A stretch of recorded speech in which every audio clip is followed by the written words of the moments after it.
चलिए सीधे शुरू करते हैं आज का ये एक्सप्लेना। एक ऐसी कहानी जो 2016 में घर में हुई एक घुसपैठ से शुरू होती है और देखते देखते पूरे एक दशक के धोखे, फ्रॉड और सोची समझी हत्याओं का जाल खोलकर रख देती है।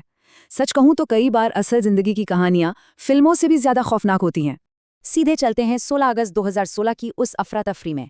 सोचिए, 911 की एक इमरजेंसी लाइन चालू है। एक औरत की घबराई हुई चीखें आ रही हैं जो अपने घर में घुसे एक अनजान शख्स पर चिल्ला रही है। और तभी 5 गोलियों की गूंज सुनाई देती है। रोंगटे खड़े कर देने वाला मंजर था ये। तो सबसे पहले बात करते हैं द 2016 होम इन्वेजन की। घर की मालकिन पैमेला हब का पुलिस से दावा था कि जैसे ही उसने अपनी कार पार्क की, एक हथियारबंद आदमी ने उस पर घात लगाकर हमला कर दिया। वो पैसे मांग रहा था। अपनी जान बचाने के लिए वो किसी तरह अंदर भागी, मास्टर बेडरूम तक पहुंची और खुद को बचाने के लिए अपनी पिस्टल से गोलियां चला दी। सुनने में एकदम क्लियर कट सेल्फ डिफेंस लगता है ना? लेकिन रुकिए, अब कहानी में एक ट्विस्ट है। मारे गए घुसपैठिए के पास जो सबूत मिले वो बिल्कुल अजीब थे। उस आदमी की जेब में 100 डॉलर के नोट ठूंसे हुए थे और एक हाथ से लिखा हुआ नोट मिला जिस पर लिखा था, रस के पैसे लो और पैम का अपहरण करो। इस एक नाम रस ने पुलिस की जांच की पूरी दिशा ही पलट दी। अब द शैडो ऑफ रस फेरिया को देखते हैं। इस 2016 के हमले को समझने के लिए हमें 5 साल पीछे जाना होगा। ये टाइमलाइन देखिए। 2011 में पैमला की दोस्त बेत्सी फेरिया की हत्या होती है। 2013 में बेत्सी के पति रस को उम्र कैद की सजा मिलती है और फिर 2015 में रस के वकीलों की मेहनत से उसका बाइज्जत बरी हो जाना। तो चलिए द बेत्सी फेरिया मर्डर वाले इस बेहद अहम चैप्टर को समझते हैं। बात है 27 दिसंबर 2011 की। बेत्सी फेरिया, जो पहले से ही टर्मिनल कैंसर जैसी गंभीर बीमारी से जूझ रही थी, अपने ही लिविंग रूम में मृत पाई जाती है। एक दो नहीं, उसके शरीर पर चाकू के 58 वार किए गए थे। एक बेबस और बीमार औरत पर इतनी बर्बरता? पुलिस पूरी तरह चकरा चुकी थी जब तक कि पैमेला हब मुख्य गवाह बनकर सामने नहीं आई। और इस सब के पीछे का असली मोटिव क्या था?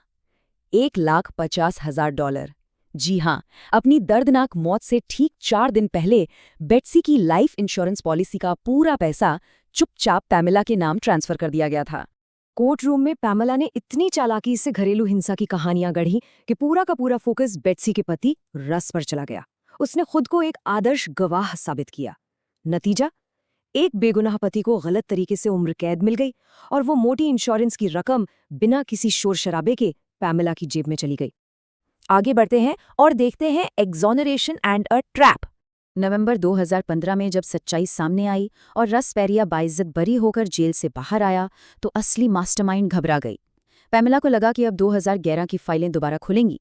अपनी जान को खतरा बताते हुए उसने पहले एक लाइसेंसी पिस्तौल खरीदी और फिर अगस्त 2016 में रस को हमेशा के लिए फंसाने का एक खौफनाक जाल बिछाया। ये प्लान कितना अजीब और शातिर था, इसके लिए आते हैं द फेक टीवी प्रोड्यूसर पर। इस नई साजिश को अंजाम देने के लिए मिसौरी की सड़कों पर एक सिल्वर सेडान में घूम रही एक औरत ने लोकल लोगों को रोकना शुरू किया।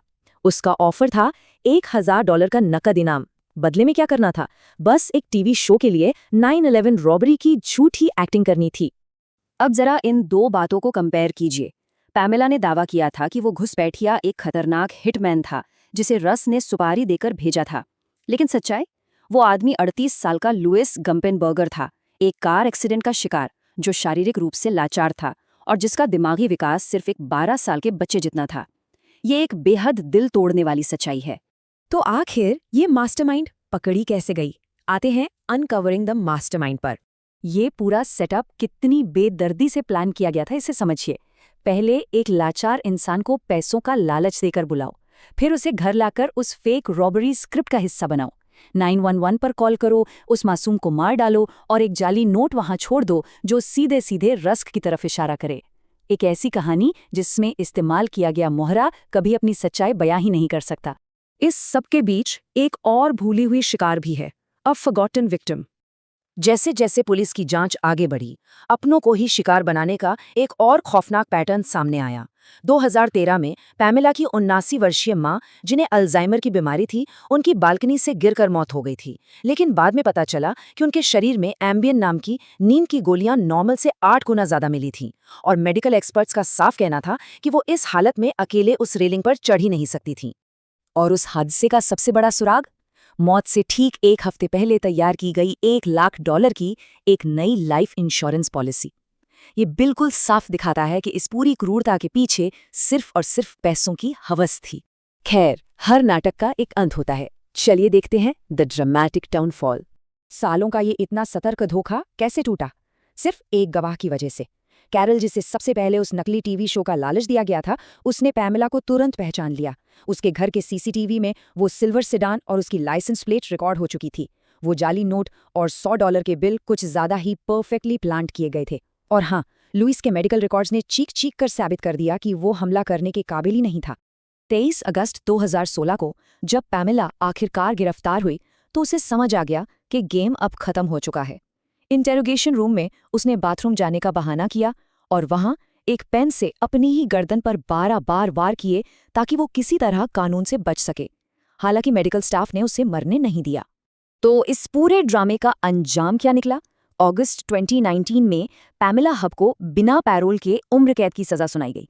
गलत सजा काटने वाले बेगुनाह रॉस फेरिया को $2 मिलियन का मुआवजा मिला। लेकिन ध्यान रहे, न्याय अभी भी पूरी तरह नहीं मिला है, क्योंकि बेट्सी फेरिया की हत्या के लिए आज भी पैमेला के खिलाफ मौत की सजा की मांग की जा रही है। ये पूरी कहानी वाकई हमें सोचने पर मजबूर कर देती है। जब लाइफ इंश्योरेंस पॉलिसियां सचमुच के डेथ वारंट बन जाएं, तो एक अकेला इंसान सच से बचने के लिए धोखे की कितनी परतें बुन सकता है। लालच का कोई अंत नहीं होता। ये बात इस केस से पूरी तरह साबित हो जाती है। आज के इस एक्सप्लेनर से जुड़ने के लिए आपका बहुत बहुत शुक्रिया। इन सवालों पर विचार जरूर कीजिएगा।